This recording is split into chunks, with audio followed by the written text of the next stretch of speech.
भईसा गाँव 1,37,500 टंकिया नकली नोट जबत 2 गिरफ।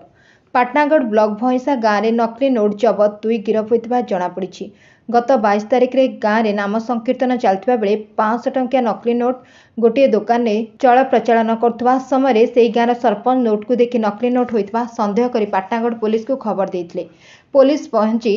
भईसा गाँव बरुण पानुआन घरे चढ़ाऊ कर 274 नकली 500 टंकिया नोट और कंप्यूटर प्रिंटर नकली नोट पर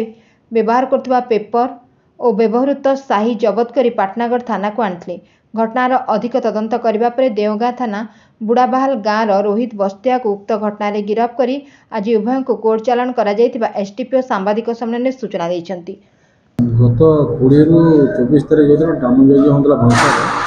ज्ञानेन्द्र पटेल कंप्लेन कले 22 तारिख में जड़े गोटे ग्राहक को बाहर आसते 1000 टଙ୍କା मारी 500 टଙ୍କା दुईटा डाउट लगला तो से 500 टଙ୍କା हमको खबर मिलला से खबर देले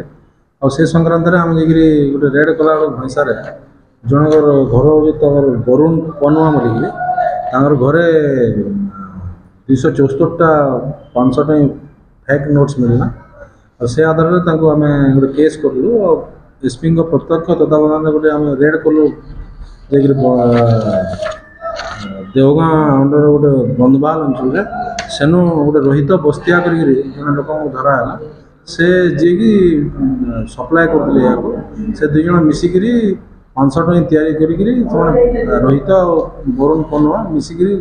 फेक नोट्स बाजार में दौले और से संक्रांत गोटे लैपटॉप और प्रिंटर इंक और पेपर